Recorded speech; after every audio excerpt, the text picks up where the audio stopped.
Ali Moussaoui, bonjour. Bonjour Johan. Merci d'intervenir sur notre podcast Project It. Juste avant, j'aimerais remercier Annabelle Chamiot qui nous a mis en contact, qui travaille pour le cabinet GTech, qui régulièrement m'envoie des profils comme le vôtre pour qu'on puisse faire ces interviews qui sont toujours de qualité. Donc, merci à elle et à son agence. Donc, aujourd'hui, on a décidé de faire un enregistrement ensemble parce que vous avez une expérience que vous allez nous exposer qui me semble intéressante à démontrer durant notre podcast. Donc, est-ce que en quelques mots, vous pouvez vous présenter, mais vraiment très succinctement? D'accord, tout d'abord, merci de me recevoir dans votre émission. Moi, c'est Rally Moussaoui, je suis ingénieur de formation. J'ai travaillé en France et là, je suis actuellement basé au Maroc, donc j'ai une expérience double. Et actuellement, j'occupe le poste de responsable de la direction solutions applicatives au sein de Intelsiatech. Donc, c'est une direction qui gère tout ce qui est maintenance applicative, corrective et évolutive, tout ce qui est projet build, donc de refonte ou de lancement de nouvelles offres, tout ce qui est, euh, tout ce qui est testing, exploitation applicative et bien sûr tout ce qui est lié à la data et la BI. Donc, globalement, c'est une direction assez conséquente de 350 collaborateurs sur plusieurs localisations, donc essentiellement au Maroc. Et on intervient pour accompagner nos clients, notamment dans l'externalisation, l'outsourcing et la mise en place de centres de services, mais aussi pour la prise en charge complète de projets de bout en bout. D'accord. Donc, c'est un projet assez conséquent qui, je suppose, demande de votre part beaucoup d'expérience.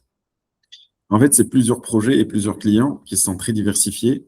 Et donc, à chaque fois, il faut s'adapter par rapport au contexte, par rapport au projet, par rapport aux attentes, aux objectifs, pour pouvoir délivrer avec la qualité, le temps et dans les coûts engagés.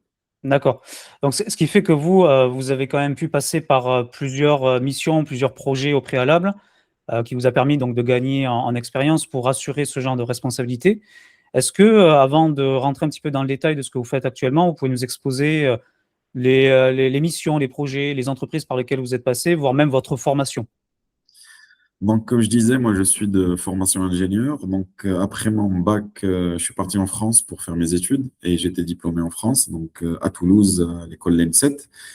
Et par la suite, j'ai intégré Capgemini, Télécom et Médias, donc où j'ai commencé mon premier, on va dire, poste avec les opérateurs. Donc, c'était pour SFR. Donc, comme tout jeune diplômé, donc je découvrais. J'ai commencé par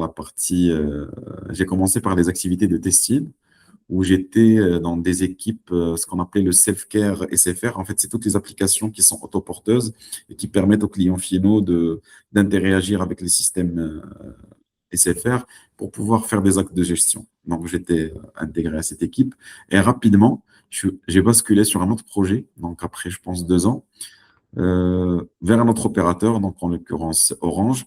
Et là, c'était dans un modèle un peu plus différent, où c'était dans une logique de ce qu'on appelle un delivery distribué, c'est-à-dire avec des équipes à gérer depuis Paris, mais aussi des équipes basées à Casablanca. Et donc, très, très rapidement, je commençais à me familiariser avec ce qu'on appelle le delivery distribué, avec des équipes multiculturelles, multitechnologiques, et avec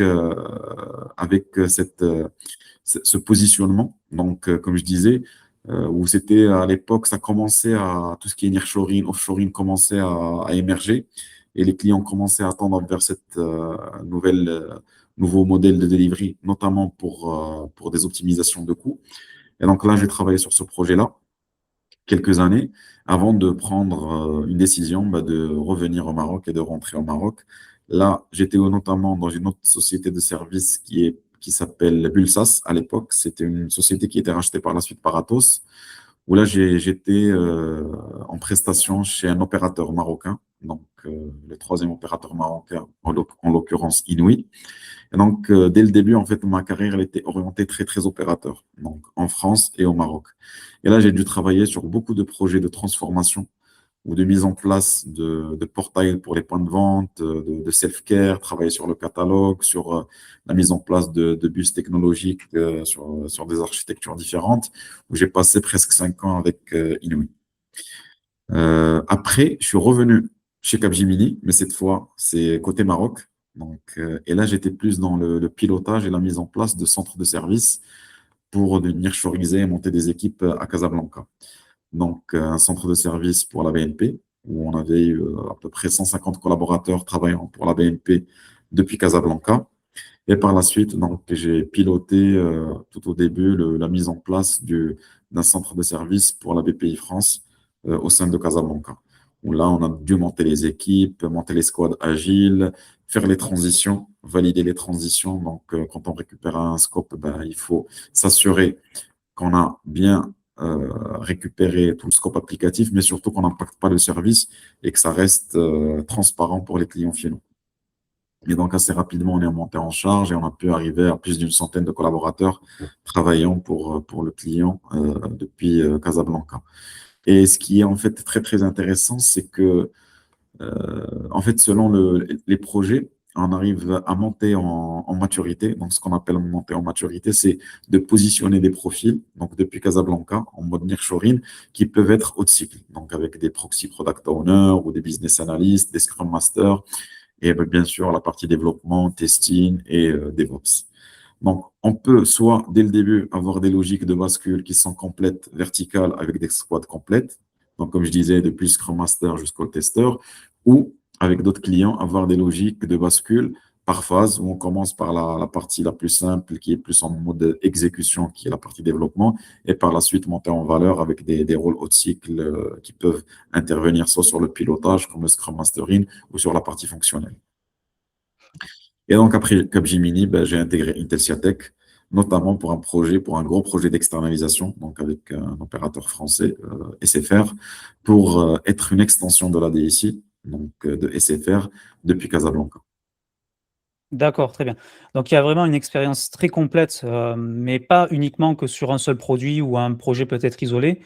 De ce qu'on peut comprendre de votre expérience, c'est surtout plusieurs portefeuilles de projets qui ont dû être gérés, avec des équipes qui étaient pluridisciplinaires, qui étaient parfois sur des sujets qui peut-être un petit peu à part, mais qui finalement servaient à un objectif commun. Et ça amène, de ce que j'ai compris dans votre démarche, parce que vous avez utilisé beaucoup de termes agile, Scrum Master, etc.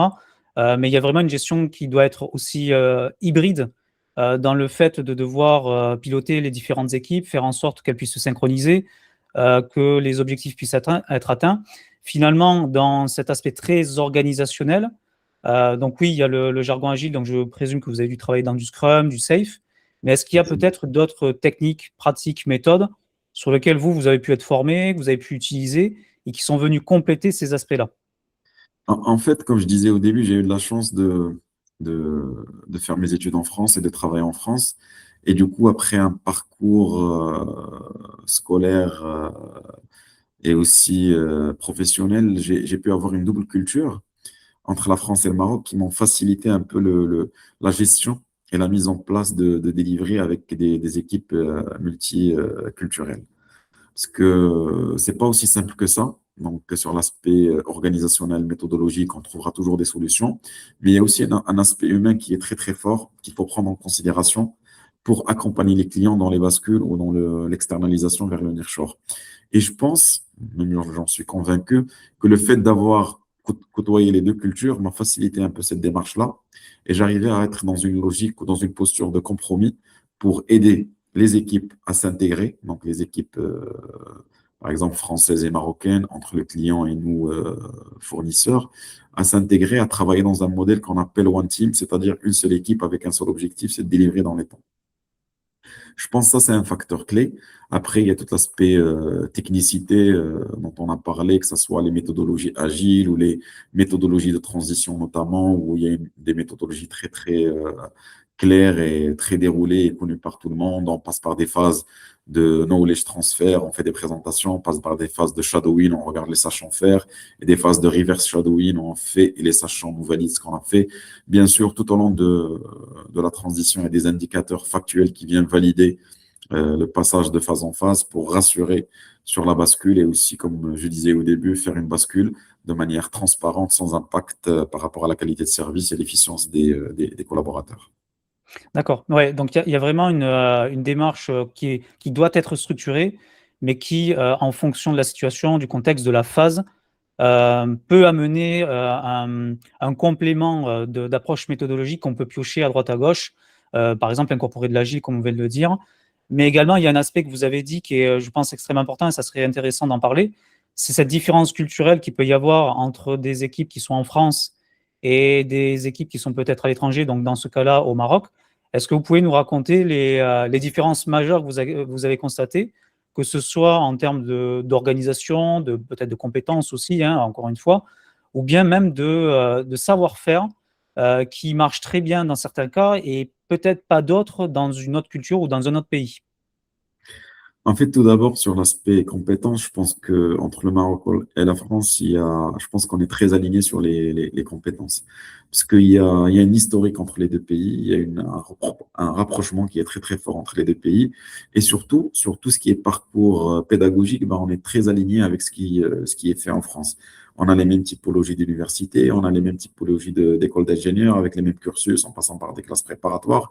Donc, in fine, on arrive à former des collaborateurs qui sont très alignés avec la formation qu'on peut avoir en France. Donc déjà, ça, c'est un gain de temps euh, quand on arrive à travailler ou quand on travaille avec des clients français, parce que déjà, sur la formation, on a presque la même formation. Après, il y a beaucoup de Marocains ou d'ingénieurs marocains ou d'informaticiens marocains qui travaillent en France, qui reviennent aussi au Maroc, donc ils ont cette expérience française et donc ils arrivent assez facilement à intégrer des projets avec des clients français. Donc ça, c'est un aspect qui est important. Après, malgré ça, il y a toujours des différences culturelles qu'il faut prendre en considération. Par exemple, au Maroc, surtout pour les jeunes diplômés, ben, on va être beaucoup dans l'exécution. Et on va pas avoir une posture très proactive ou challengeante vis-à-vis du client. On va être même dans une posture de conseil pour dire on vous conseille de faire ça au lieu de ça parce qu'il y a tel et tel argument, même si on a raison, on va être beaucoup dans l'exécution. Euh, on va peut-être moins remonter les alertes, on va être peut-être un peu plus introverti. Donc il y a cet aspect-là à comprendre et quand on le comprend et on arrive à surtout casser les murs, parce qu'aujourd'hui, quand des équipes en France travaillent ensemble, on se voit tous les jours, on est au bureau, on arrive à casser les barrières le fait de créer euh, une affinité même personnel parfois, donc extra-professionnel, permet de faciliter le travail de tous les jours et surtout de passer ensemble les différentes contraintes et les différents problèmes qu'on peut rencontrer. Le fait d'avoir des collaborateurs à 2000 km change la donne. Donc, c'est juste des daily tous les jours avec peut-être des outils comme Teams ou Google Meet ou par téléphone. Donc, c'est un peu plus compliqué. Donc, parmi les premières actions qu'il faut qu'on essaie de mettre en place, c'est les déplacements dans les deux sens. L'idée, c'est vraiment de mettre un visage sur un nom et de casser cette barrière-là et de commencer à se connaître. Et le fait de faire rien que ça permet vraiment de fluidifier un peu l'échange et de converger vers une productivité commune entre les deux équipes. Et quand on commence à se connaître et aussi appréhender la culture de l'autre et la différence de l'autre, on commence à comprendre, ben, peut-être il faudra poser la question de manière très directe pour dire est-ce que vous avez quelque chose à dire par rapport à tel ou tel sujet? Est-ce que c'est OK pour vous? Ou peut-être nous aussi, côté Maroc, donc les collaborateurs marocains commencent à comprendre un peu cette différence. Peut-être le client s'attend aussi à qu'on soit force de proposition, donc commence à l'être au fil de l'eau. Donc il y a un aspect humain qui est très très fort pour moi dans le bascule ou dans l'externalisation qu'il faut prendre en considération pour réussir les projets. Et on a remarqué, dès qu'on commence à faire les déplacements dans les deux sens, bah, on commence à créer ce lien entre les équipes, on commence à avoir une équipe ou un team qui est orienté résultat et produit, et sortir et casser vraiment la relation qu'on peut avoir entre un client-fournisseur, où il y a toujours, comme je disais, une barrière, et surtout, on est dans une logique de juste se protéger et de se rassurer pour dire bah, on a fait le travail, mais pas dans une logique de se dire bah, on va se dépasser pour arriver nous tous dans le même objectif. D'accord. Donc, il y a toujours cette notion de communication qui est très forte. Et ce que vous avez dit, c'est quand même très révélateur parce que finalement, c'est pas un problème, je pense, uniquement isolé pour le Maroc, parce que moi, j'ai pu le constater aussi en France ou dans d'autres pays. C'est cette peut-être fâcheuse tendance à ne vouloir rester que dans l'exécution, ne peut-être pas adopter cette posture de consultant et de remettre peut-être un petit peu en considération les choix ou essayer de mieux comprendre les besoins d'un client pour lui dire attention, vous êtes en train de vous tromper, nous on a détecté qu'il y a aussi telle contrainte, ou alors que votre expression n'est pas vraiment totalement formalisée, et ça serait peut-être plus intéressant de vous accompagner avant de passer sur l'exécution, sur une phase un petit peu plus de cadrage. Et ça, c'est quelque chose qu'on retrouve un peu partout. Alors, vous avez la spécificité de travailler avec le Maroc, et là, vous nous avez déjà expliqué que, bon, bien sûr, la communication, déjà, de base, c'est quelque chose de fondamental. Est-ce que derrière, en termes de formation pure, vous pensez qu'il est nécessaire de mettre en place ces éléments en amont, tout le long peut-être du projet ou même encore au-delà, que ce doit être vraiment très stratégique parce que sinon, ça emmène un risque de, certes, oui, on fait les projets, mais derrière, est-ce que le projet est vraiment un succès ou pas? Oui, oui, tout à fait. En fait, vous avez pointé un point qui est très, très important. Dans d'autres projets, à un moment donné, on faisait ce qu'on appelait des formations interculturelles. Donc, c'est des formations pour les clients et pour nos collaborateurs pour expliquer les différences et expliquer comment on doit travailler ensemble pour être efficace. Donc, c'est des formations qui se font, notamment par des managers qui ont cette expérience-là du delivery distribué entre plusieurs localisations et qui ont globalement côtoyé les deux cultures. Donc, c'est des choses qui se font. Et nous, notamment, chez Intelsiatech, on le fait pour nos collaborateurs. En plus des formations techniques, on insiste pas mal sur ce qu'on appelle les formations soft skills. Comment être proactif, comment avoir une com la plus simplifiée possible, comment être dans une posture de consultant pour aussi être dans une posture de conseil et aider le client dans sa démarche. Donc, c'est quelque chose qu'on pousse et qu'on fait. Et en fait, ce qui est intéressant, c'est quand on commence à former nos collaborateurs par rapport à tout ça, on commence à les pousser dans cette posture-là, on arrive assez facilement avec les clients à monter en valeur. Donc, c'est ce que j'appelle le monter en valeur. Parce qu'on voit qu'on a dépassé notre rôle d'exécution sur des développements à faire, mais plutôt on arrive sur du solutionnisme, sur de la conception, sur de l'architecture et même sur des sujets fonctionnels ou métiers sur lesquels on peut proposer des solutions à intervenir. Et c'est ce qui permet d'ouvrir les portes pour avoir de nouveaux rôles autres de ce qu'on appelle autres les développeurs ou uniquement des développeurs. Donc, c'est vraiment une démarche qu'il faut accompagner depuis le début, dès le début, mais et tout au long du projet jusqu'à créer une vraie, j'ai envie de dire, symbiose entre les équipes. Et là, ça commence à tourner de manière routinière, efficace, efficiente, avec une certaine vélocité côté équipe. Bon, parfois, il y a quelques sujets à traiter, comme toujours avec des actions, il faut les mettre à chaque fois. Mais globalement, quand on arrive à créer j'ai envie de dire, ce mode de fonctionnement entre les deux équipes, là, on est dans une vitesse de croisière et ça se passe très, très bien. D'accord. J'anticipe déjà une question que je voulais vous poser un petit peu plus tard, mais j'ai envie de vous la poser maintenant parce que je pense que la thématique s'y prête bien. Actuellement, avec les outils qu'on a qui sont en train d'être mis en ligne et à disposition de façon démocratisée autour de l'intelligence artificielle, on a beaucoup plus de facilité aujourd'hui à produire plus vite, à casser cette barrière technique qui peut être longue à appréhender. Alors, bien évidemment, ça ne veut pas dire qu'on peut s'en passer. Au contraire, il faut faire attention. Mais au moins, ça permet de passer plus vite, d'automatiser cette phase d'exécution et peut-être de prendre un petit peu plus de temps à former, inculquer cette philosophie, cette valeur, ou comme vous l'appelez, ou bien cette culture de position de consultant, comprendre le problème, comprendre le besoin, et après bien orienter la solution.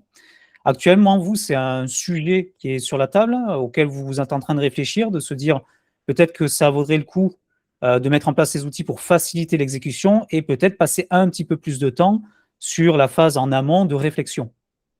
Oui, oui, tout à fait. En fait, on a déjà déployé sur quelques périmètres. Donc, soit en mode test pilote ou en mode run. Donc, sur des activités, c'est déjà en run. Et c'est sûr qu'en fait, les outils aujourd'hui que propose l'IA peuvent accélérer la réalisation et même faciliter parfois la réalisation et l'exécution. Parce que technologiquement parlant, parfois, on a des contraintes avec peut-être des technos ou des frameworks qui peuvent être non supportés, qui sont anciens, où on a du mal pour trouver la bonne compétence. Et ces outils-là viennent nous aider à bien comprendre comment marchent ces anciennes technos pour, par exemple, travailler sur des migrations ou des refontes vers de nouvelles technos. Non, c'est quelque chose qu'on utilise et qu'on met en place à disposition de nos collaborateurs pour notamment accélérer la vélocité et la productivité. C'est vrai que ça permet de dégager du temps pour soit faire plus, donc, et du coup, c'est le client qui est gagnant par rapport à la productivité affichée, ou soit, bah, comme vous l'avez très bien décrit, travailler sur de la valeur ou sur des sujets avec plus de valeur ajoutée. Et tout ce qui est automatisable peut être automatisé via des outils IA. Ok. Donc toute cette philosophie, cette culture que vous avez, que vous essayez d'instaurer actuellement, là, sur les projets que vous êtes en train de mettre en place, que votre poste actuel, c'est déjà le cas. C'est déjà une réflexion qui est avancée, voire même qui est déjà en train d'être réalisée. C'est ça. Après, ça dépend des clients. Parce que intégrer l'IA, il faut aussi qu'on passe par les validations clients, parce que derrière, bah, il y a beaucoup de choses derrière, peut-être qui ne sont pas maîtrisables. Donc, il faut mettre un cadre, il faut mettre un cadre conjoint avec le client pour maîtriser aussi ce qui est partagé avec l'IA. Donc, quand on a la validation client et que derrière, on met le bon cadre, bah, on n'hésite pas pour mettre en place ces outils. Ok. Pour vous, quel est le problème principal? Personnellement, j'ai mon avis que je partage toujours. C'est que sans une information structurée, tracée, vérifiable, une information saine, l'IA ne peut pas faire grand-chose. Sinon, elle va ingérer quelque chose qui n'est pas bon pour sortir quelque chose qui n'est pas bon. Actuellement, moi personnellement, je vois qu'il y a un réel sujet sur cette structuration de l'information pour ensuite s'en servir comme données d'entrée dans des outils d'IA pour donner des données de sortie qui sont exploitables. Et finalement, on se rend compte qu'aujourd'hui, on a pris beaucoup de retard sur cette gestion de l'information qui est pourtant extrêmement importante si on veut réellement utiliser ces outils. De votre côté, quels sont les axes vraiment problématiques que vous êtes en train d'essayer de régler actuellement pour vraiment exploiter ces outils-là? En fait, pour exploiter ces outils de manière efficace, il y a vraiment cet aspect input à mettre dans l'IA, donc ce qu'on appelle le prompting. Donc, quand on va écrire ce qu'on veut, si, selon le niveau de détail et le niveau de clarté qu'on va donner, ben, on peut avoir des résultats différents. Donc, il y a cette phase vraiment à structurer. Et j'ai l'impression qu'on va commencer à former dans le futur des ingénieurs, des informaticiens, mais aussi des prompteurs pour mieux utiliser l'IA, donc de manière efficace. Après, il y a des techniques, on peut utiliser des IA différentes pour aider à avoir un prompting qui est très très clair, donc le input qui est très très clair, qui est très structuré, qui va cibler les différents points qu'on veut sortir ou les différents points qu'on veut réaliser et l'exporter vers un autre IA. Et donc ça permet en fait de bien structurer l'input de l'IA qui va faire l'exécution ou qui va faire la génération de code avec un autre IA en amont qui va vraiment structurer toute la démarche. Donc il y a ces petits astuces parfois à mettre en place pour être efficace et clair. Après, ce qui est sûr, c'est que le vrai sujet aujourd'hui avec l'IA, c'est quand on va partager des données, est-ce que c'est des données qui sont partageables ou pas? Niveau de sécurité, est-ce que bah, on peut être sûr à 100% que nos données ne seront pas diffusées ou réutilisées pour l'apprentissage de l'IA?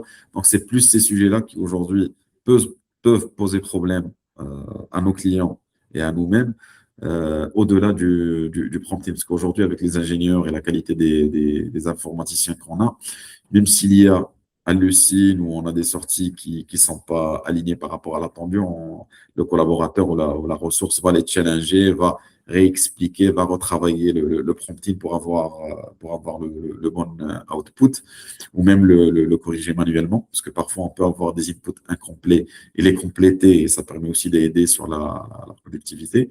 Mais ce qui est vraiment peut être problématique, c'est la sécurité et surtout la maîtrise de ce qui est en output de l'IA. Et il faut s'approprier ce que nous ressort l'IA. Parce que sinon, on va être dans une logique où on ne maîtrise pas du tout ce qui est fait et au moindre problème, on ne saura pas réagir pour traiter.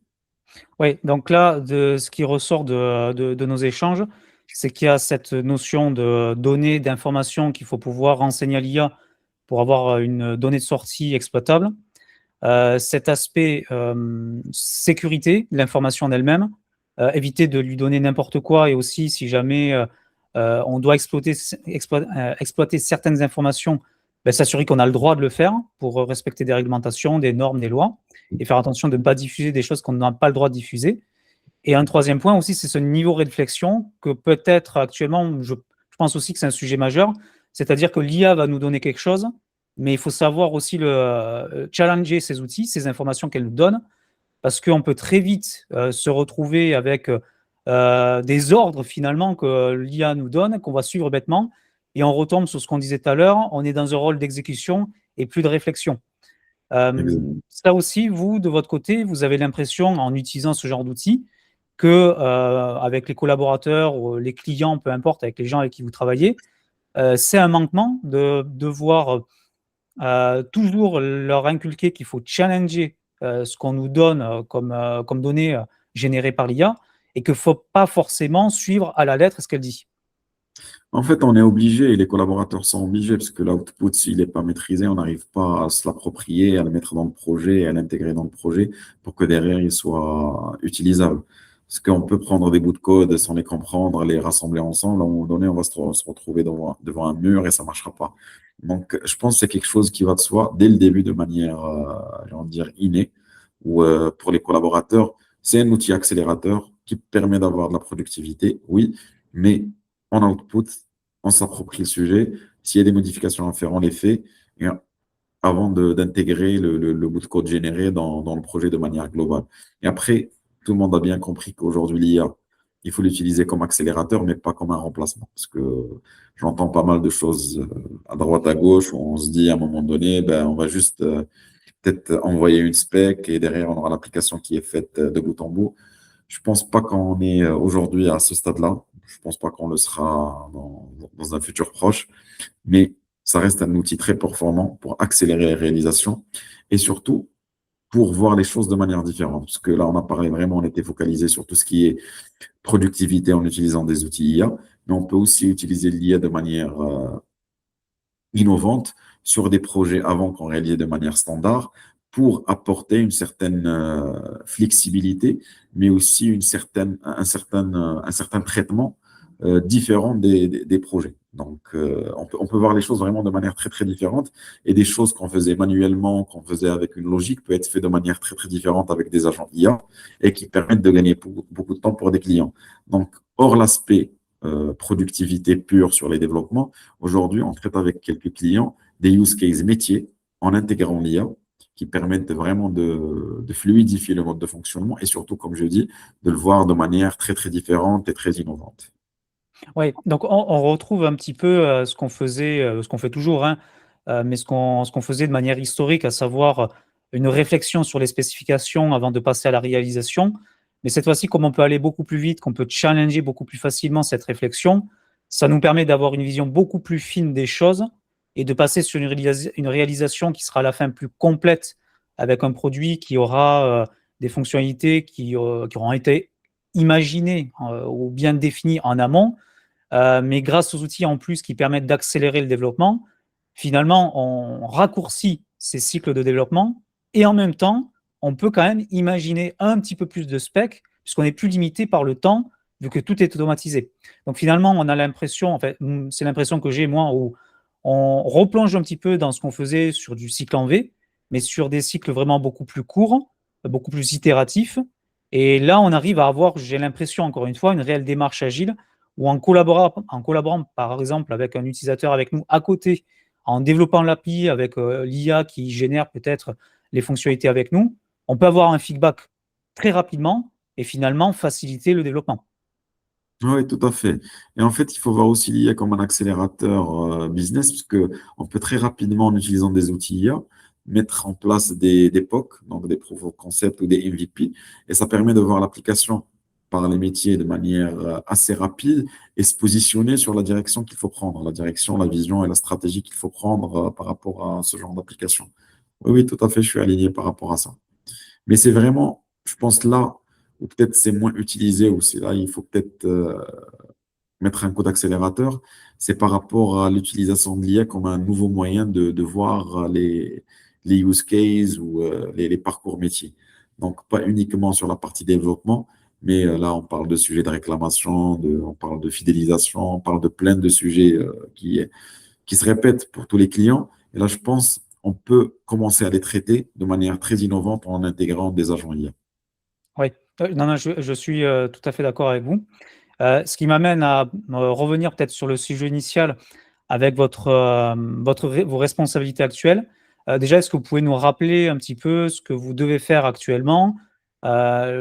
Concrètement, quelles sont vos responsabilités? Donc, concrètement, aujourd'hui, nous, on accompagne les clients et moi, je suis porteur de l'engagement pour accompagner les clients pour, par exemple, l'externalisation.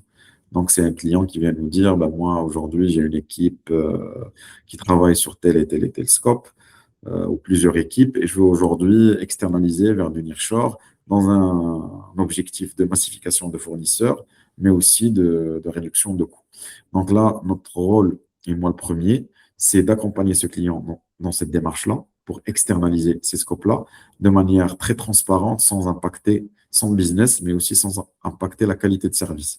Et donc là, on va, comme je disais tout à l'heure, on va partir sur ce qu'on appelle la transition, on va récupérer les applications, on va monter les équipes, on va former ces équipes-là aux outils et aux technologies clients si besoin, sur le fonctionnel du client. On va commencer à prendre le run en charge et dès qu'on est autonome à 100%, ben là, on coupe et on fait une bascule à 100% et commence à gérer depuis le Maroc ces activités-là. Donc, je suis responsable de ce type de projet. Après, on aura peut-être d'autres types de projets où là, c'est le client qui vient nous voir avec un cahier de charge qui est ficelé. Il dit, ben, moi, je veux telle et telle fonctionnalité dans une nouvelle application. Et nous, derrière, ben, on s'engage sur le résultat avec une timeline, un planning, une qualité, et on livre au client ce qui est demandé. On peut aussi intervenir pour le montage d'équipes de tests qui viendront à la fin des cycles de développement pour un client donné pour valider ce qui était fait par rapport à ce qui était demandé initialement. On peut notamment intervenir sur l'exploitation applicative, donc on va dire c'est du N2, voire du N2+, pour des applications qui tournent en production. Donc, c'est très divers et varié en termes de projet, mais aujourd'hui, la responsabilité, c'est de un, la satisfaction client. Donc, la satisfaction client, la qualité du delivery, la fidélisation de nos collaborateurs. Donc, c'est parmi les axes sur lesquelles on travaille beaucoup. Aujourd'hui, je pense dans le domaine de l'IT, le volet people est devenu très prépondérant parce qu'aujourd'hui, on est dans une guerre de talents. Donc, ce qu'on appelle la guerre de talents, il y avait beaucoup de demandes sur les collaborateurs informaticiens. Donc, on a aussi, euh, nous avons cette casquette-là, ou plutôt cet objectif de fidéliser nos collaborateurs, donc, et qui va rejoindre ce que je disais au début, la satisfaction client, la qualité du delivery, la fidélisation des collaborateurs et bien sûr, avoir des projets sains financièrement et qui déroutent pas. Oui, donc il y a, si je comprends bien encore une fois, plusieurs cas, plusieurs situations qui s'offrent à vous vis-à-vis de vos clients. Soit ils ont déjà un existant et ils aimeraient l'externaliser, donc ils font appel à vous pour pouvoir le distribuer peut-être de manière plus améliorée en réduisant les coûts, comme vous expliquez. Ou alors ils viennent avec un besoin qui est entre guillemets nouveau. Ils aimeraient développer un nouveau produit, donc ils font appel à vous. Et ça permet en plus directement d'enclencher cette distribution avec une optimisation des coûts dès le départ, donc une sorte d'analyse de la valeur vraiment en amont du projet. On n'est pas dans l'attente de développer quelque chose de gros et après d'enlever ce qui est inutile, on le fait dès le départ. Et en même temps, vous gérez aussi cet aspect très humain où vous devez constituer des équipes régulièrement qui peuvent prendre en charge ces demandes-là, ce qui n'est pas facile puisque je raccroche avec ce qu'on disait tout à l'heure, vu qu'il y a beaucoup de profils qui sont très dans l'exécution et que ça demande du temps de les faire basculer sur le côté réflexion, ce qui constitue finalement tout un programme pour vous qui va venir agrémenter au travers de différents projets un aspect technique, humain, communication, formation, accompagnement, consulting. Et à la fin, ça permet de proposer une offre qui est quasiment complète à vos clients. Ben, c'est exactement notre job aujourd'hui, c'est vraiment de monter ces équipes-là. Et quand on a un nouveau projet avec un nouveau client, ben, il faut qu'on ait la bonne pyramide avec les collaborateurs, avec ceux qui vont prendre le lead sur la partie management pilotage, ceux qui vont prendre le lead sur la partie technologique, sur la partie fonctionnelle et métier. Parce qu'aujourd'hui, même quand les clients viennent nous voir pour monter un projet ou pour faire un projet de bout en bout, parce qu'on a aussi cette appétence-là métier et on arrive à s'approprier le métier client et à le comprendre pour pouvoir délivrer un produit qui répond à leurs attentes. Et donc, du coup, notre travail, c'est vraiment de constituer ces équipes-là et de mitiger le risque, de dire, bah, pour être efficace sur le delivery, efficient sur les coûts clients, on doit monter une équipe mixte avec des jeunes, des experts, des confirmés, avec un ratio qui est plus ou moins clair pour chaque rôle, pour que derrière, on ait une équipe homogène qui délivre de manière la plus efficace possible avec des rôles clairs sur le pilotage, sur l'architecture, le technique, le fonctionnel. Oui, finalement, on retombe dans une sorte de démarche classique où un besoin est exprimé. Derrière, on fait cette récupération de besoin, on l'analyse, ce qui nous permet de définir, bon, ben, voici le type de produit, de solution qu'on va vous fournir. Et pour pouvoir le faire, on a besoin de tel profil, telle compétence, telle disponibilité. Ça va demander telle charge de travail. Après, dans l'exécution, ça n'interdit pas d'incorporer une démarche un peu agile d'amélioration continue sur le produit. Mais en tout cas, avant de se lancer, il faut quand même pouvoir voir ce dont on a besoin, nous, en tant qu'équipe projet pour pouvoir effectuer les opérations. Oui, oui, tout à fait. Et en fait, et tout dépendra du projet. Soit on est dans un cadre où on partage un peu le montage ou le delivery model avec les clients et on le valide ensemble. Soit on est dans une logique où plutôt c'est plus la cuisine interne de Intel Tech et du coup derrière on est plus engagé sur un résultat vis-à-vis des clients. Donc tout dépend des organisations. Mais ce qui est sûr, il faut bien comprendre le besoin, monter la bonne équipe la plus compétente par rapport à ce besoin-là pour pouvoir être à l'attente de nos clients et livrer dans les temps avec la qualité souhaitée. Est-ce que vous avez un exemple de projet que vous pouvez nous raconter sans trop de problèmes de confidentialité qui vous a amené à devoir gérer plusieurs activités, voire même plusieurs risques, parce que vous l'avez évoqué tout à l'heure, et qui montrerait un petit peu la complexité de faire tout ça?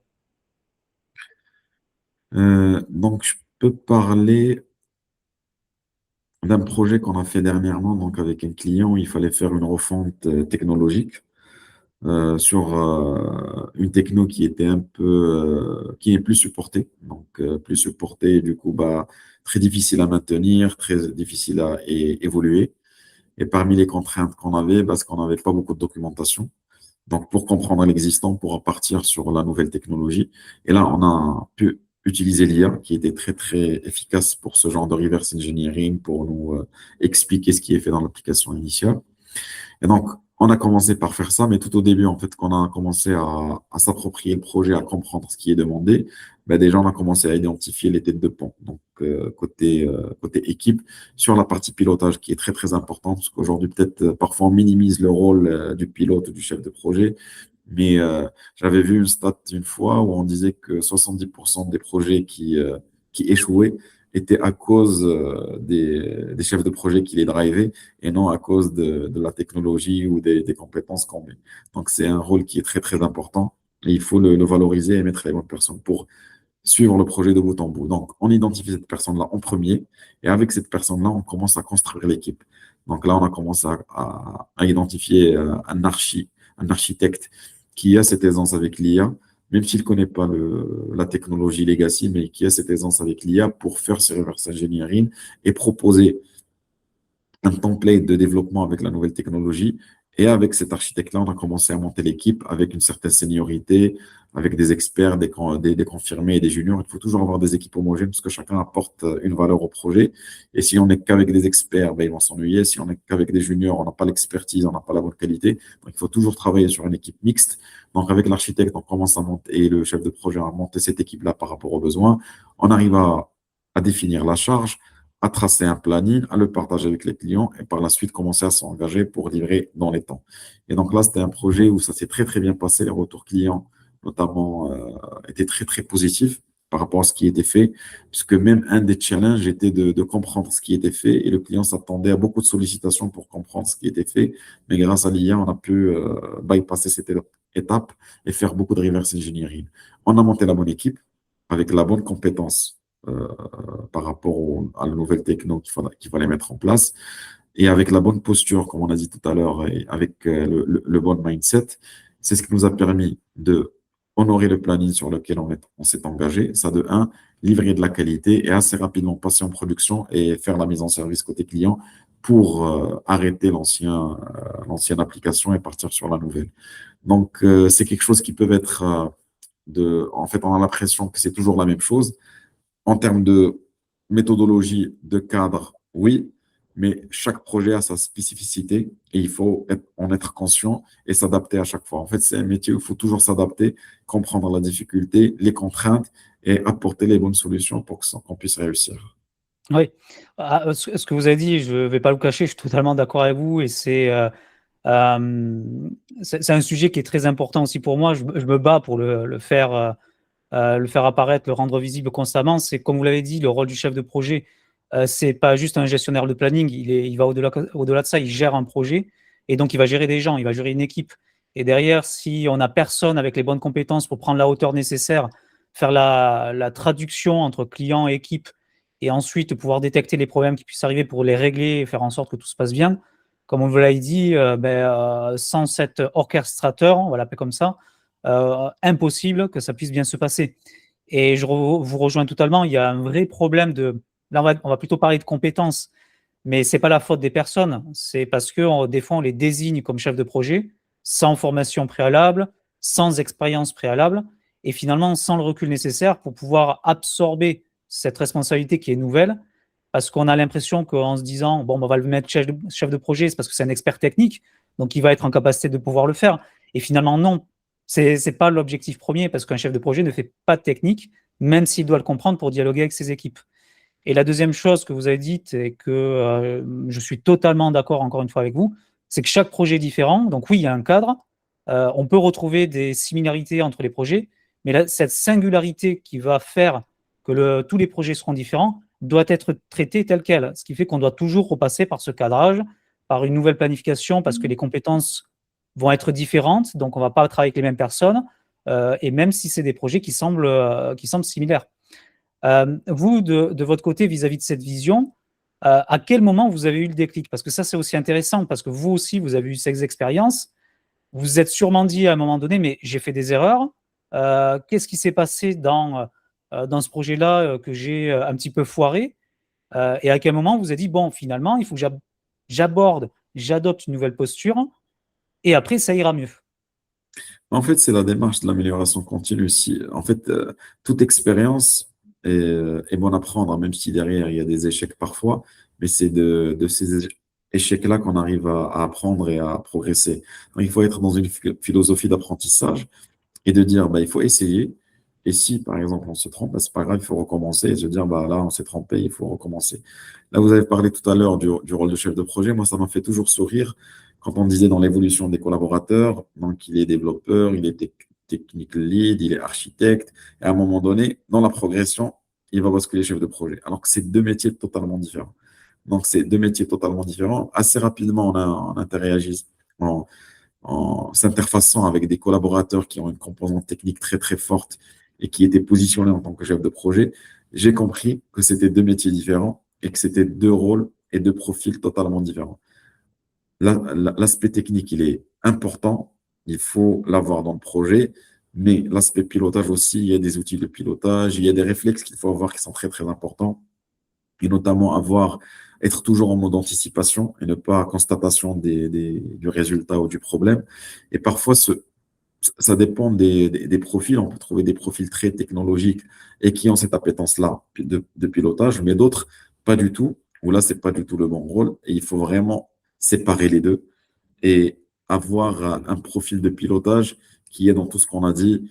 C'est pas juste un gestionnaire de planning, mais c'est un gestionnaire des équipes. C'est quelqu'un qui va s'interfacer avec le client, qui va savoir remonter les risques au bon moment, qui va essayer de trouver des solutions avec le client, qui va parfois déclencher des réunions pour prendre une décision, parce que parfois il faut prendre une décision et ne pas rester dans le flou. Donc c'est un vrai orchestrateur entre les équipes, entre le client, entre l'avancement des réalisations et c'est une pierre angulaire pour moi dans les projets. Mais il ne faut pas avoir peur de se tromper. C'est au contraire, c'est un apprentissage. C'est juste, il faut mettre en place les outils et le bon suivi pour s'en apercevoir au plus tôt pour pouvoir le corriger assez rapidement. Parce que quand l'erreur est détectée tout au début, ben, elle est facile à rectifier. Mais si on traîne pour la corriger, à un moment donné, ça devient très problématique. Oui, je vous rejoins totalement sur cette partie-là également. Par contre, j'ai une question que, bon, moi j'ai la réponse, mais je vous la pose à vous pour que vous puissiez aussi avoir à donner votre explication. Parce que tout à l'heure, vous avez aussi abordé qu'il y a beaucoup d'incorporation dans les pratiques que vous faites des approches agiles et notamment des responsabilités, des rôles type Scrum Master, Product Owner. Finalement, avec un chef de projet, quelle va être la différence majeure pour vous entre un chef de projet et un Product Owner ou un Scrum Master? En fait, le product owner, déjà, si on est dans une organisation agile de type Scrum, le product owner, c'est celui qui est propriétaire du backlog, qui va prioriser le backlog. Donc, c'est quelqu'un qui va mettre les user stories en priorité, tel ou tel US, pour identifier dans chaque sprint quelle est la valeur métier ou la fonctionnalité qu'il faut qu'on sorte. Donc, c'est quelqu'un qui va être très orienté produit, priorisation du produit pour avoir à la fin de chaque sprint quelque chose de testable et de même qu'on peut mettre en service pour les clients finaux. Le Scrum Master, comment il est défini dans le framework Scrum, c'est quelqu'un qui est plus dans l'accompagnement et le suivi des différents, et la mise en place des différents rituels agiles, donc de tous les rituels qu'on connaît. Et c'est quelqu'un qui est plutôt positionné en facilitateur avec les équipes. Moi, honnêtement, je suis pas très fan de ce type de rôle, parce qu'il est plutôt dans l'accompagnement.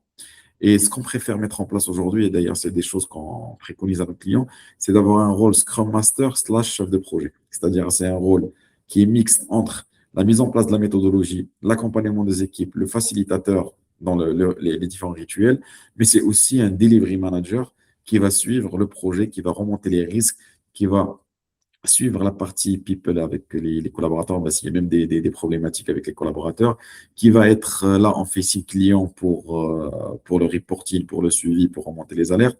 Et en fait, avec les pratiques agiles, moi, je trouve que le bon Scrum Master slash Delivery Manager, c'est un rôle qui est mixé entre le Scrum Mastering pur et entre la chefferie de projet. Et c'est ce rôle-là, pour moi, qui peut être efficace dans la réalisation des projets. Après, on peut monter d'un cran avec une direction de projet qui est un peu plus high level et qui va suivre un peu plus, on va dire, les gros jalons et les atterrissages. Mais ce rôle-là, qui est très opérationnel de Scrum Master slash Delivery Manager, pour moi, est parmi j'ai envie de dire, les clés de succès des différents projets. Oui, je vous écoutais, j'imaginais déjà les agilistes un peu extrémistes vous écouter aussi.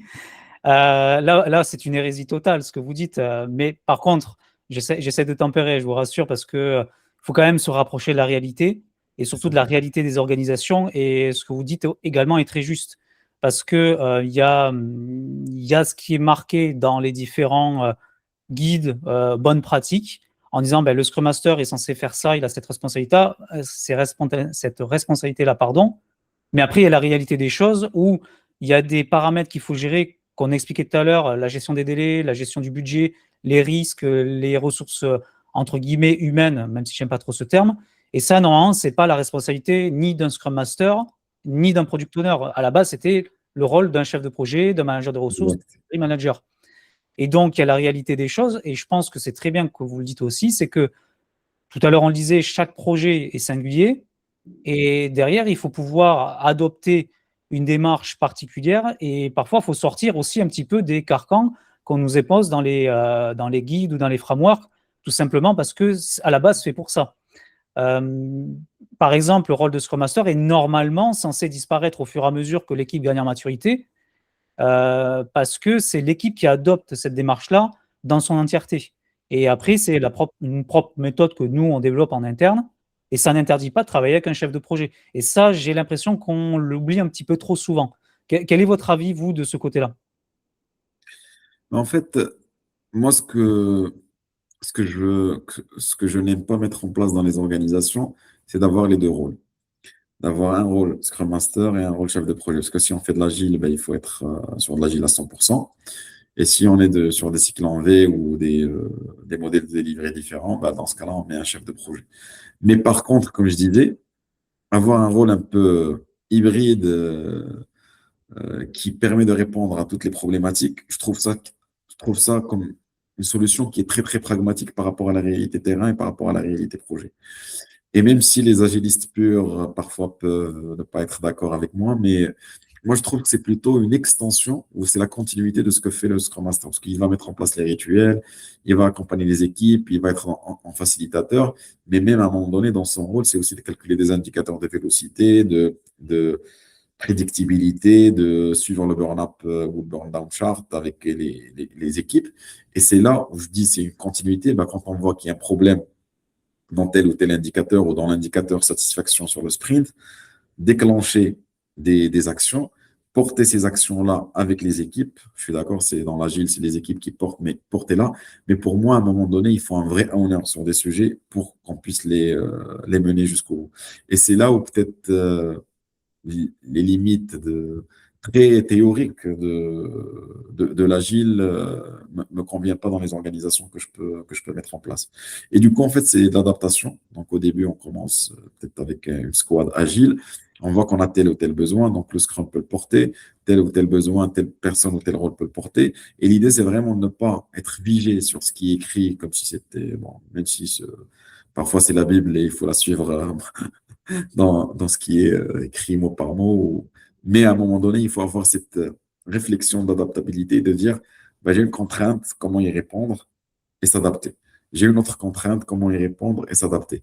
Et honnêtement, parfois, on est dans des organisations qui peuvent bouger assez fréquemment pour être le plus efficace possible. Parce que quand on met en place une organisation qui est efficace, même les collaborateurs travaillent dans un environnement qui est sain et qui est organisé et facilitateur pour eux dans le day-to-day. Et si on est dans une organisation où c'est un peu brouillon, on n'arrive pas vraiment à s'exprimer, cette complexité-là, elle va descendre chez les équipes et leur productivité va baisser. Et on voit très clairement que la qualité ne sera pas là par rapport au livrable client. Donc, je préfère partir d'une méthodologie, que ce soit l'agile ou autre, mais surtout l'adapter de manière très, très pragmatique par rapport aux contraintes de terrain qu'on rencontre. Oui, finalement, dans votre discours, ce qu'on entend, c'est essayer de trouver un équilibre avec donner suffisamment d'autonomie à l'équipe pour qu'elle puisse réaliser son travail sans forcément être contrôlée à la minute près sur ce qu'elle a effectué et apporter un cadre avec un objectif clair pour déjà les motiver, leur faire comprendre pourquoi on fait ça et ensuite leur inculquer cette notion de responsabilité. Certes, c'est pas vous, entre guillemets, les gestionnaires, mais vous êtes partie prenante forte du respect de ces contraintes-là. Et sans vous, finalement, on ne peut pas le faire. Exactement. En fait, le fait de responsabiliser les gens et de l'embarquer avec nous dans le projet, on a remarqué que la qualité et la productivité de l'équipe elle peut parfois être augmentée de manière très, très significative. Parce que avoir un collaborateur qui est dans un mode, moi, on demande de faire telle ou telle tâche, je le fais, est très, très différent quand tu as un collaborateur qui s'approprie le sujet et qui sent qu'il est responsable de ce sujet-là. Donc, à son niveau, donc pas dans sa globalité.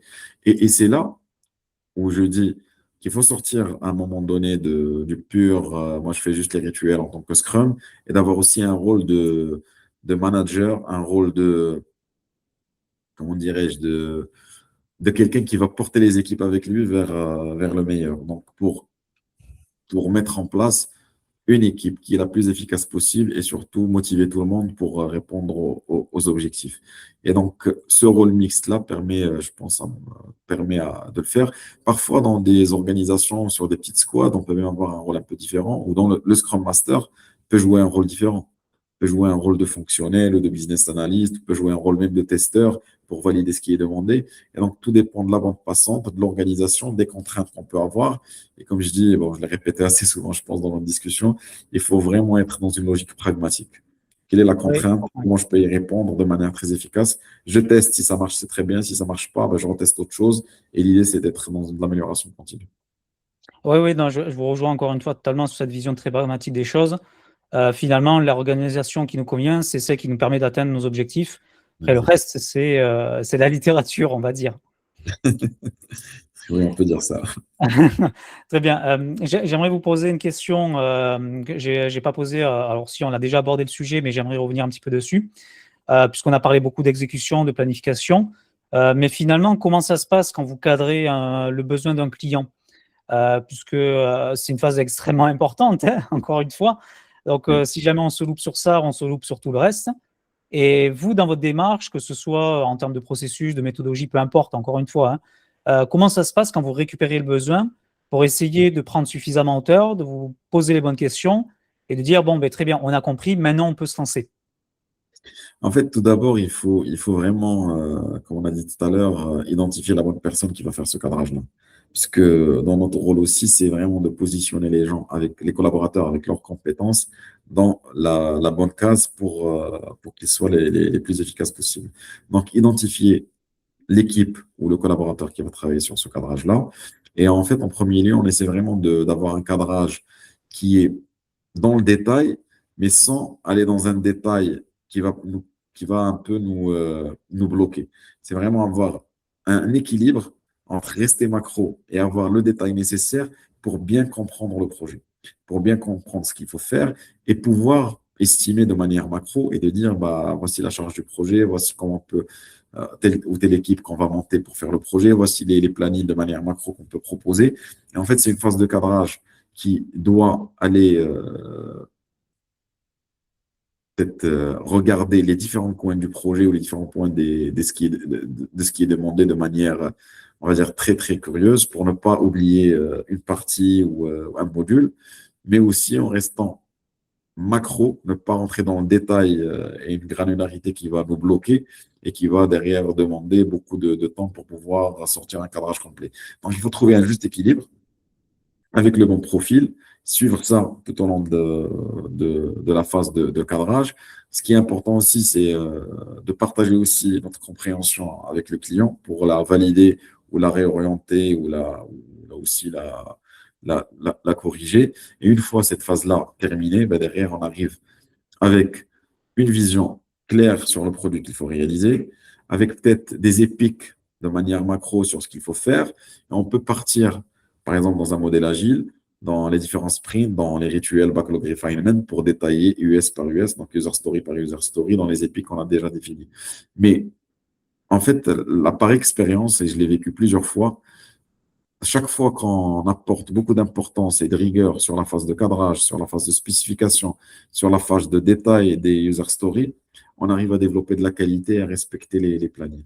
Dès qu'on bypass cette phase où on l'a fait de manière bâclée, ben en fait, ce qui se passe, c'est qu'on va commencer à faire du cadrage ou de la spécification au moment des développements. Et donc, ça génère du rework, on fait les choses plusieurs fois, ça génère de la non-qualité, on n'est pas dans les dates ou dans les jalons attendus, et ça génère de la frustration, de la non-satisfaction côté client.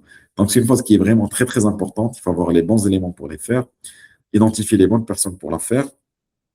Derrière, trouver le bon équilibre entre détail et macro pour ne pas passer des années et des années sur cette phase-là, et assez rapidement basculer sur la partie réalisation, et avoir les bonnes inputs quand on va rentrer dans les sprints 1, 2, 3 pour pouvoir détailler les épiques en mode US avec ce qu'on appelle les definition of ready et les definition of done, donc pour valider l'input et l'output de la fonctionnalité et de derrière réaliser le projet. Ok. Sur cette phase un petit peu de cadrage, est-ce que vous avez une périodicité limite? C'est-à-dire, on ne doit pas passer plus de 1 mois ou 2 mois, encore une fois, je dis un peu n'importe quoi, mais sur le cadrage. Bon, bien sûr, je pense que ça dépend évidemment du projet, de son ampleur, de sa complexité. Mais est-ce que vous avez un exemple à donner sur combien de temps il faudrait passer, pas en moyenne, mais en fonction du contexte, sur le cadrage pour éviter ensuite des conséquences dramatiques quand on va passer sur l'exécution? En fait, vous l'avez dit, ça dépend vraiment des projets. On peut passer une semaine sur un cadrage, comme on peut passer 1 ou 2 mois sur un cadrage, ou même 3 mois, même plus. Donc, ça dépend vraiment du contexte projet, de la complexité, de ce qu'il y a à faire. Mais en général, il ne faut pas s'éterniser, parce que si on passe notre temps à spécifier, au moment où on va commencer les réalisations, je pense que le besoin aura changé. Donc, il faut vraiment être toujours dans cette logique pragmatique de dire, voilà ce qui est demandé, on essaie de comprendre, de définir les grosses épiques qu'il faut réaliser. Le détail viendra par la suite, mais déjà donner de la visibilité au client pour pouvoir lancer la réalisation. Mais honnêtement, il faut pas mettre des contraintes. On ne va pas se dire il faut obligatoirement passer minimum 1 mois pour le faire, au maximum 2 mois pour le faire. Parfois, ça peut aller très très vite. En une semaine ou 2 semaines, on peut avoir un cadrage qui est assez complet et qu'on peut par la suite commencer avec le client à la réalisation et le détail des différentes fonctionnalités. Oui, ben, bien sûr, je présume que le cadrage pour on va dire le développement d'une application qui existe déjà, mais qu'on essaye de remettre en place avec un nouveau framework, une nouvelle base technologique, ça prendra moins de temps que si on devait transformer toute l'entreprise. C'est ça. Ok. C'est exactement ça. Et parfois même pour créer des applications donc, qui n'existaient pas, mais ce qui est demandé est tellement clair qu'on peut être assez rapide sur cette phase-là. Oui, ça dépend encore une fois aussi de l'expression faite par le client de Exact. son besoin.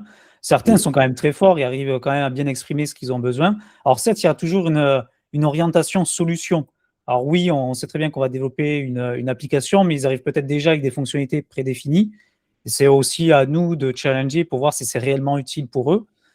Mais concrètement, la plupart du temps, on a quand même des clients qui arrivent avec quelque chose d'assez clair, mais surtout, ils expriment aussi toutes les contraintes qui sont imposées par rapport à l'environnement, par exemple, où l'application va devoir évoluer, la typologie des utilisateurs qui sont peut-être pas forcément tous très bien formés, ou alors le marché, s'il est international ou local. Donc, généralement, il y a quand même un pré-cadrage qui est effectué. Et derrière, Exactement. c'est en nous, en tant que consultants, de le rechallenger et d'apporter ce petit truc en plus pour faire en sorte que ce soit bien formalisé. Oui, oui, tout à fait d'accord. Et là, en fait, en vous écoutant, il y a aussi une idée dont j'avais discuté une fois. En fait, tout dépend aussi des clients et de leur maturité et de leur, comment dirais-je, appétence. Parfois, on peut avoir des inputs qui sont très, très métiers. Et du coup, il y a un travail conséquent pour lier ce qui est demandé en termes de métier par rapport à la technologie et à l'architecture qu'il faut mettre en place.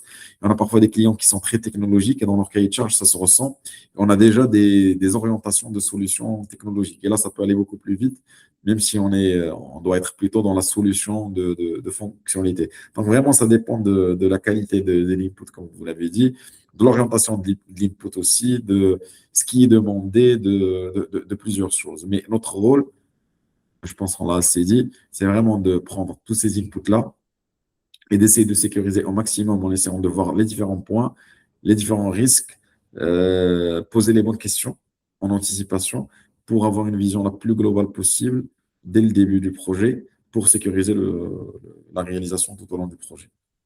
D'accord. J'ai encore une thématique à aborder très rapidement qui, je pense, peut être intéressante aussi. C'est tout ce qui est gestion des budgets. Parce que tout ça, ça coûte de l'argent. Et votre Oui. client, bien sûr, a on va dire un fonds à attribuer pour chacun des projets qui vous est attribué. Mais comment ça se passe concrètement? Parce qu'il y a ce qu'imagine ou ce qu'estime le client et la réalité des choses, ce que ça va réellement coûter. Donc finalement, comment ça se passe? En fait, dans l'aspect budget, il y a deux choses. Il y a le budget qui est commandé par le client et qu'il faut respecter. Il y a aussi le budget interne qu'il faut suivre par rapport à nous pour être dans nos coûts et de pouvoir dégager de la marge sur laquelle on s'est engagé vis-à-vis de notre management. Donc, pour le premier point, vis-à-vis des clients, comme on l'a dit tout à l'heure, c'est la phase cadrage qui est très, très importante. Parce que quand on arrive à bien cadrer, à définir le scope dès le début, donc ce qu'on appelle le scoping, mais derrière, s'il y a des petites modifications, on les prendra en charge.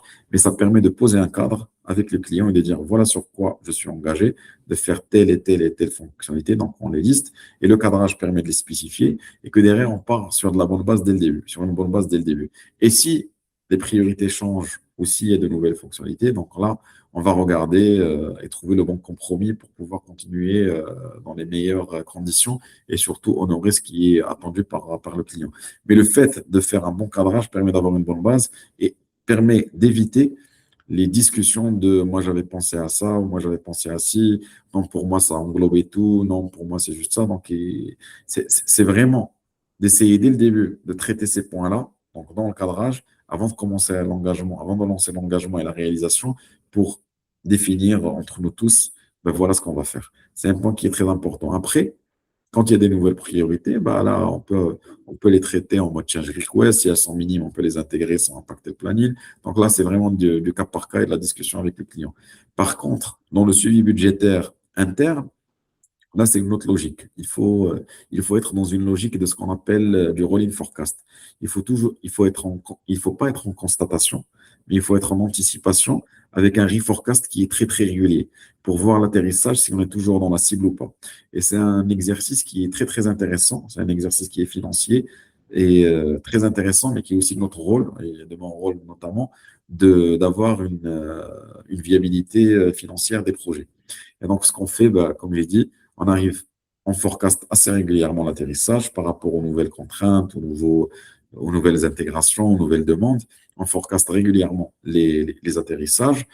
On compare avec ce qui était vendu initialement. S'il y a des gaps, ben, il faut trouver les bonnes actions et déjà comprendre pourquoi. Et le fait de piloter en anticipation permet vraiment de minimiser les impacts parce qu'on voit les risques en amont et on détecte les problèmes en amont. Le pire dans le suivi financier, c'est de faire en mode constaté. Donc là, je fais mon projet. À la fin, je regarde, ah, mais bon, c'était pas du tout ça. On a prévu X, on a fait X fois 2. Bah, en fait, c'est trop tard, on peut rien faire. Mais le fait de faire un atterrissage et de dire, bah, ah, comment ça se fait qu'aujourd'hui, moi, j'avais prévu X et là, je suis à X fois 2. Il reste 6, 7 mois de projet, donc il y a un problème et là, on commence à regarder. Et parfois, quand on regarde, on voit peut-être il y avait des choses qui n'étaient pas demandées initialement qu'on commence à faire sans se rendre compte. Donc là, Il faut vraiment en parler avec le client et recadrer le sujet. Soit parfois, on regarde, ben, peut-être on n'est pas efficace et la vélocité de nos équipes n'est pas bonne, du coup, on déborde. Donc, il faut mettre les bonnes actions pour redresser la barre. Donc, le fait vraiment d'avoir ça en amont permet de déclencher des actions et d'éviter le jour J à la fin d'être en mode constatation et du coup, bah, rien pouvoir faire. D'accord. Là, par rapport à votre expérience, qu'est-ce qui généralement entraîne réellement des dérives budgétaires? C'est le scoping. C'est le scoping. Donc, on s'engage sur 10 fonctionnalités ou en avançant au projet, on se retrouve à faire une quinzaine, une vingtaine. Ça, c'est quelque chose qui peut rapidement pousser le projet à dériver financièrement. Il y a aussi le rework. Là, on a défini une fonctionnalité au début. C'était pas très bien défini, donc on commence à la développer. Il y a plein d'inputs tout au long de la réalisation, des allers-retours avec les clients. Et du coup, on est en train de spécifier en plein développement. Donc, même la qualité du développement n'est pas bonne. On livre en retard. Et quand on livre, il y a beaucoup d'anomalies qu'il faudra traiter. Donc, là aussi, le fait d'avoir ce qu'on appelle des user stories ready, donc ils sont prêts à être, ils sont matures à être développés, c'est quelque chose d'important. Et quand on commence à développer des user stories qui ne le sont pas, ben là, on fait beaucoup de rework et on perd beaucoup d'argent. Après, il y a aussi, peut-être parfois, on peut avoir même des coûts qui n'étaient pas prévus. Et du coup, ça peut impacter le projet, avoir quelques dérives financières. Mais je pense, moi, pour moi, les deux facteurs majeurs, c'est le scoping, la readiness des différents sujets avant de les lancer. Parce que quand on a un cadrage qui est bien fait, on connaît ce qu'il faut faire de manière plus ou moins claire, je pense qu'on arrive à avancer sereinement. Et même avec le pilotage en anticipation, si on voit de la dérive, on arrive à la traiter assez rapidement. Ouais, vous utilisez des outils particuliers de gestion de projet? Alors, quand je dis outils, c'est MS Project ou d'autres Oui, oui, softwares de tout ce à type-là? fait. Oui, oui, tout à fait. On utilise MS Project ou d'autres et pour la partie planification et des outils un peu plus spécifiques pour toute la partie gestion financière. D'accord, ok. Mais c'est important d'avoir des outils parce que ça permet aussi d'avoir une automatisation dans le pilotage et de Eh ne oui. pas refaire les mêmes actions de manière régulière. Est-ce que l'IA s'incorpore dans cette partie planification, pilotage? En fait, c'est une bonne question parce qu'on a commencé à réfléchir, on a commencé à faire quelques tests, notamment dans le pilotage financier, à intégrer de l'IA parce que l'IA aujourd'hui, elle est très puissante pour peut-être faire du reforecast, pour comparer ce qui est budgétisé par rapport à ce qui est réalisé dans ligne par ligne et même identifier les décalages. On a commencé à le faire un peu avec un outil. Et là, on n'est pas dans une logique aujourd'hui qui est très industrialisée, mais quelques tests. Et je Mhm. pense assez rapidement, tous, je pense, on va utiliser des outils qui permettent d'avoir de l'automatisation et de l'IA pour Oui, accélérer le suivi. ouais, ouais. Très bien. Bon, on arrive doucement à la fin de l'interview. J'ai encore deux, trois petites questions à vous poser. Euh, Comment vous imaginez votre métier demain? Alors, on a abordé plein de sujets qui peuvent venir chambouler toutes nos activités, mais vous, de votre perception, comment vous voyez l'évolution de votre métier, vous, mais aussi peut-être un peu plus de manière générale, que ce soit gestion de projet ou même au-delà? Ben, en fait, si on commence par différents niveaux, le premier niveau qui est l'aspect technologique, je pense que, comme on l'a dit tout à l'heure, l'IA va être un facteur prépondérant dans nos métiers aujourd'hui. Donc, il faut prendre le train assez rapidement et il faut commencer à faire avec et l'utiliser comme un ami qui va accélérer les réalisations, qui va innover les projets. Et je pense que c'est quelque chose qui va révolutionner un peu la réalisation de projets informatiques de manière, j'ai envie de dire, standard. Donc ça, c'est quelque chose, je pense, qui est clair, visible pour tout le monde. Après, dans le métier de gestion de manière globale pour un manager, je pense qu'il faudra aussi s'imprégner d'outils d'IA pour, bah, comme on l'a dit, le suivi, le pilotage, la gestion budgétaire, parce que ça permet d'avoir une certaine efficacité. Mais on gardera un volet qui est très, très important sur l'aspect humain, parce que pour moi, en fait, je le dis toujours, ce qui est complexe, c'est de gérer l'humain. C'est pas de gérer la technicité ou les organisations. Parce que, comme on a dit tout à l'heure, on peut essayer des choses, on peut tester jusqu'à trouver la bonne formule. Mais l'aspect humain, il est prépondérant. Et il faut créer des dynamiques positives. Il faut créer des équipes projets qui sont soudées, qui sont il faut être fédérateur, il faut avoir un objectif commun. Et quand on arrive à créer ce genre de dynamique positive, on arrive à vraiment livrer des projets avec de la très bonne qualité et satisfaire les clients. Donc, je pense que le volet humain sera toujours là. Donc, il faut continuer à le développer, peut-être un peu plus dans le futur, en s'appuyant sur des outils, comme on a dit, IA sur la partie technicité, et peut-être commencer à réfléchir. Peut-être qu'il y aura de nouveaux rôles qui vont émerger dans les organisations projets, notamment avec l'IA. Donc, peut-être on aura des rôles prompteurs ou des rôles qui vont aider à mieux définir le besoin pour qu'il soit bien pris en charge par l'IA. Mais je pense qu'il y aura des changements, mais qui s'appuieront sur ce qu'on fait aujourd'hui. Il n'y aura pas une coupure du jour au lendemain sur la manière de faire, mais ça sera progressif et, euh, et je pense assez fluide pour tout le monde. Ok. Pour terminer, est-ce que vous avez peut-être un conseil à donner aux personnes qui nous écoutent, que ce soit en termes de gestion de projet ou peut-être même ceux qui se posent des questions s'ils veulent se diriger vers ce métier-là ou même sur la partie plus technique? En fait, comme on a dit tout à l'heure, c'est un métier à part. Là. Le management ou la gestion de projet, c'est un métier à part. Il faut avoir des appétences pour. Et moi, déjà, je conseille les profils techniques qui veulent rester sur de la technologie, de rester sur de la technologie. Il y a des filières d'architecture, de technique lead ou d'autres.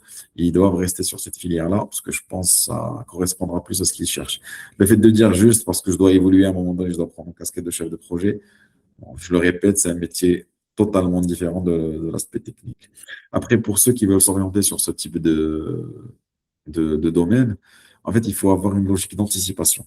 Il faut vraiment travailler en anticipation et ne pas être dans une logique de bah, je vais traiter le problème quand il sera là. Il faut gérer les risques, anticiper, lister les risques, mettre des actions de mitigation. Un problème qu'on commence à voir aujourd'hui peut être résolu très, très facilement. Dans une semaine, dans quelques mois, il sera très difficile à résoudre. Donc, il faut vraiment cette notion d'anticipation. Deuxième point, pour moi, pour les managers ou les collaborateurs qui veulent faire du management, il faut développer l'aspect humain, il faut savoir fédérer les gens, il faut savoir inspirer les gens, il faut savoir pousser pour en sortir le maximum et vraiment dans le sens positif et les stimuler au maximum. Et je pense que c'est aussi les rôles des managers, de aussi d'inspirer les collaborateurs et de les aider à progresser tout simplement, et de les aider à progresser dans leur rôle, quel que soit ce rôle-là. Et peut-être aussi un dernier point, mais qui est, je pense, le plus important, c'est comprendre les contraintes clients. Parce que quand un client vient voir, peut-être avec une problématique ou une urgence, c'est pas juste parce qu'il veut chambouler le projet, mais il a une vraie contrainte métier, il a une vraie contrainte business. Et il faut essayer d'avoir cette écoute-là, cette écoute active, d'essayer de comprendre sa contrainte, sa problématique et réfléchir ensemble à trouver des solutions par rapport à ce qui peut être faisable. Donc, je pense c'est les conseils que je peux donner aujourd'hui aux collaborateurs qui veulent s'orienter vers les filières management. Très bien. Ben, merci beaucoup, Rally, pour votre intervention. J'espère qu'on pourra se revoir peut-être d'ici quelques temps pour refaire un podcast ensemble parce que je pense que vous avez encore plein de choses à raconter. Ben, merci, Johan, pour l'invitation et avec plaisir, ça sera avec plaisir. Merci. Merci. Au revoir.